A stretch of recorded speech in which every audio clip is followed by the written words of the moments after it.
9 से 10 सीटों में हम लोग 50,000 के आसपास वोट लेके आए हैं। मायने है, 1 रुपया खर्चा नहीं, आपका बूथ मैनेजमेंट नहीं, आपके पास कोई प्लानिंग नहीं, उसके बाद भी हम लोग 10 सीटों पे 50,000 वोट लेके आए हैं। मायने है, वो 10 सीट तो जीतेंगे ही जीतेंगे।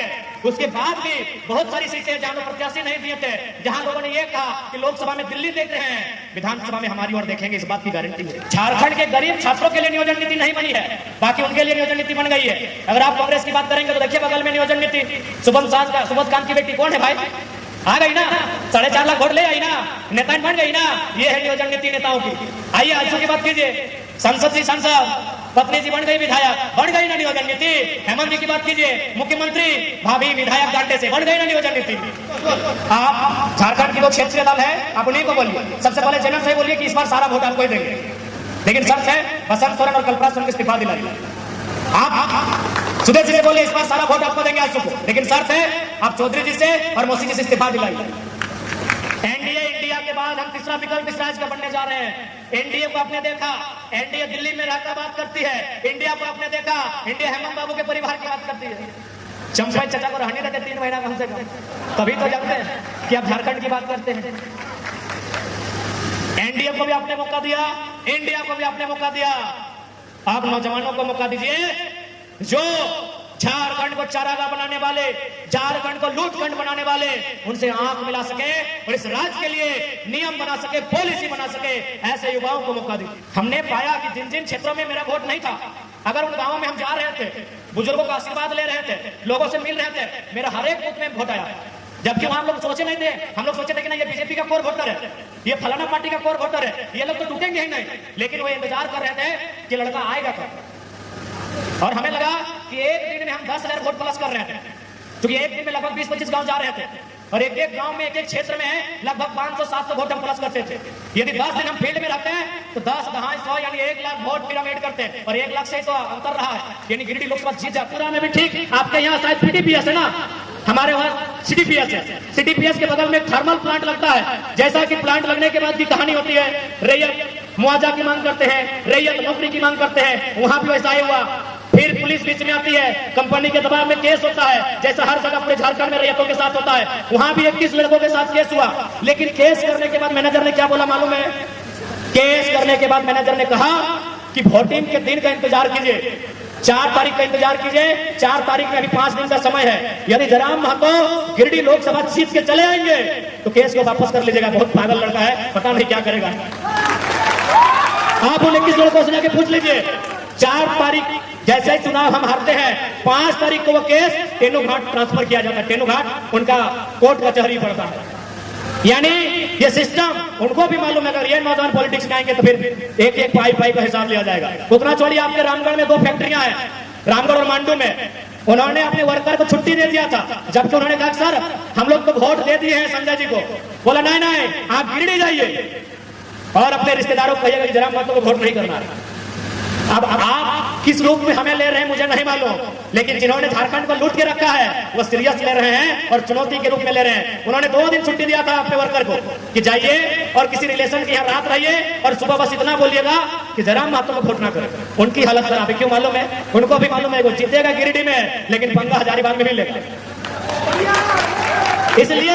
इसलिए हम लोग एक बात विश्वास करके देखिए, आज जो घटित हो रहा है इस राज्य में, उस तस्वीर को जरूर बदलेंगे।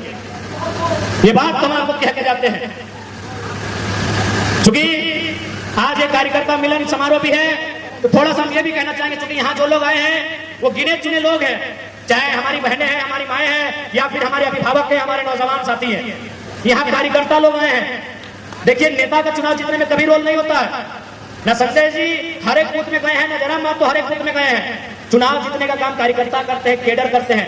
यानी यहाँ आप सभी कार्यकर्ता आए हैं, ये कोई जनसभा नहीं है, ये कार्यकर्ता सम्मेलन है। इसलिए मैं आपसे कहना चाहूंगा, मैंने बचपन में एक फॉर्मूला एक इंग्लैंड के कोच से पढ़ा था। उन्होंने कहा था कि किसी भी चीज को आपको जीतना है, क्योंकि वो क्रिकेट टीम के लिए कह रहे थे, लेकिन आज हम चुनाव के संबंध में कहेंगे कि अगर जीतना है तो आपको 3D का फॉर्मूला के साथ चलना होगा। पहला टी से होता है डिटर्मिनेशन। डिटर्मिनेशन को हम लोग हिंदी में बोलते हैं इरादा। इरादा यानी अपने मन में ठानना कि हाँ हमने मन में ठान लिया है कि रामगढ़ विधानसभा से जेपी केसस को जिताएंगे तो जिताएंगे, मांडू विधानसभा से फलाना को उसके लिए मेहनत करेंगे तो करेंगे।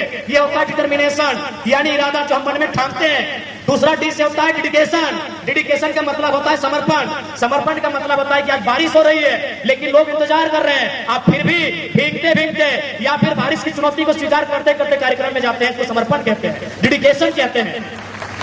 और आप जो इस कमरे में बैठे हैं ना, यहाँ डिटर्मिनेशन भी दिख रहा है कि आप संकल्प लेके आए हैं कि जब तक जयराम बाबू अपना भाषण खत्म नहीं करेंगे हम लोग घर नहीं जाएंगे। आप डेडिकेशन में भी बैठे हैं, आपकी ओर एक भी पंखा नहीं है, आप पंखे को घुमा रहे हैं लेकिन फिर भी बैठे हैं, इसे डेडिकेशन कहते हैं। लेकिन एक चीज की कमी है जिस लास्ट में डिसिप्लिन कहते हैं।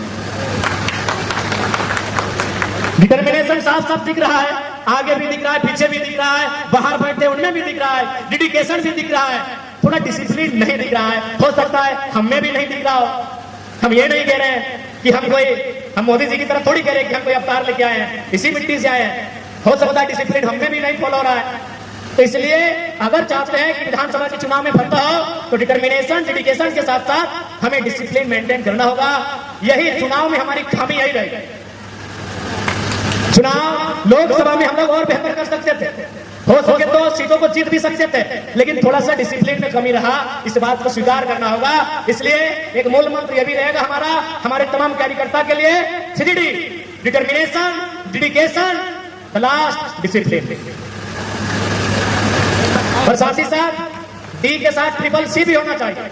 C यानी कोऑर्डिनेशन, एक दूसरे को कोऑर्डिनेट करना होगा, कोऑपरेशन, एक दूसरे का सहयोग करना होगा, और सबसे महत्वपूर्ण कम्युनिकेशन। हमें कम्युनिकेशन नहीं है, कम्युनिकेशन यानी बातचीत। ये देखिए मंच में 15-20 साथी हैं, सभी रामगढ़ के हैं, लेकिन पूछिएगा ना आखिरी बार कब एक दूसरे से बात हुई है? कम्युनिकेशन क्या है हमारे बीच? आज हम उस दौर में जी रहे हैं कि इंस्टाग्राम में हम लोग रोज 25 लोगों से बात करते हैं, लेकिन खुद के भाई से और बहन से अगर सुबह मिलता है तो हम लोग उसका हाल समाचार भी पूछ नहीं पाते। उस दौर में हम जी रहे हैं। तो इसलिए अगर किसी संगठन को जिंदा रखना है तो कोऑर्डिनेशन, कोऑपरेशन और कम्युनिकेशन होना चाहिए। नो डाउट हम लोग कोऑपरेशन करते हैं, भले मन में नहीं है लेकिन पार्टी के नाते कोऑपरेट भी करते हैं, लेकिन जो कम्युनिकेशन है उस कम्युनिकेशन में अभाव है। हम एक दूसरे को बात करना पसंद नहीं करते हैं, एक दूसरे से मिलना जुलना पसंद नहीं करते हैं। इसलिए देखिए, आप मुखिया के चुनाव में नहीं आए हैं, आप मुखिया का चुनाव लड़ने के लिए नहीं आए हैं, आप विधानसभा का चुनाव लड़ने आए हैं, आप एक राज्य को बनाने का चुनाव लड़ने आए हैं। अगर आपके अंदर ये गुण नहीं होगा, ये क्वालिटी नहीं होगी, तो मुझे नहीं लगता है कि हम लोग विधानसभा अच्छा कर पाएंगे। देखिए, अगर ज्यादा क्या है, हार भी जाएंगे तो हम लोग आंदोलन करेंगे, लेकिन आंदोलन से मैक्सिमम समस्याओं का समाधान नहीं होगा। आज जो लाखों लोग हम लोगों पे उम्मीद लगा के बैठे हैं, आज जो अपने मजदूरी का कुछ अंश बचाकर हमारे लिए चंदा करते हैं, हमें चुनाव लड़ने के लिए सहयोग देते हैं, बड़ा दुख होगा अगर हम अपने स्वार्थ की पूर्ति के लिए अगर उनके विश्वासों का गला घोटने का काम करते हैं। तो हमें लगता है भले ये लोग बड़े भोले भाले हैं, ये आपको माफ कर दें, लेकिन आपका जमीर आपको माफ नहीं कर पाएगा। इसीलिए ये दौर नहीं है हमें आपस में प्रतिस्पर्धा करने का, ये दौर नहीं है हमें आपस में द्वेष फैलाने का, ये दौर है इस राज्य के नवनिर्माण का, इस राज्य के पुनर्गठन का, इस राज्य की आवाम के जो हक अधिकार जिनसे वो वंचित हो रहे हैं उस हक अधिकार को स्थापित करने का ये दौर है। यही हम कहना चाहेंगे और अंत में यही कहेंगे कि भैया अभी देख लीजिए, इंडिया की टीम जो T20 वर्ल्ड कप जीत के आई है, क्या खुशी है, क्या उल्लास है, क्या हर्ष है। चाहे मैन ऑफ द मैच जीतने वाले विराट कोहली है या फिर एक मैच में मौका ना मिलने वाला यशस्वी जायसवाल है, जश्न मना रहे कि नहीं मना रहे। तो हमारे कहने का मतलब है कि हारी हुई टीम का कैप्टन बनने से अच्छा है विजेता टीम का प्लेयर बनकर रहिए।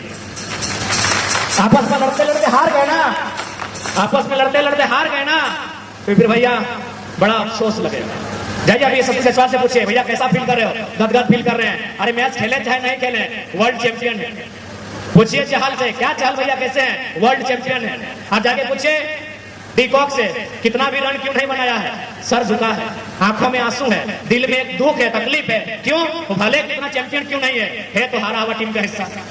इसलिए इस बात को भी इस चुनाव में समझिए, आप अगर गुट बना के रहेंगे, एक दूसरे की टांग खींचेंगे तो नो डाउट हम अच्छा कर भी लेंगे, लेकिन अगर जीती हुई टीम में नहीं हिस्सा बन पाते हैं तो बड़ा अफसोस लगेगा। इसलिए ये प्रयास कीजिए कि आप विनर टीम का मेंबर बने, ये आपसे हमारी आग्रह होगी। और विशेषकर चूंकि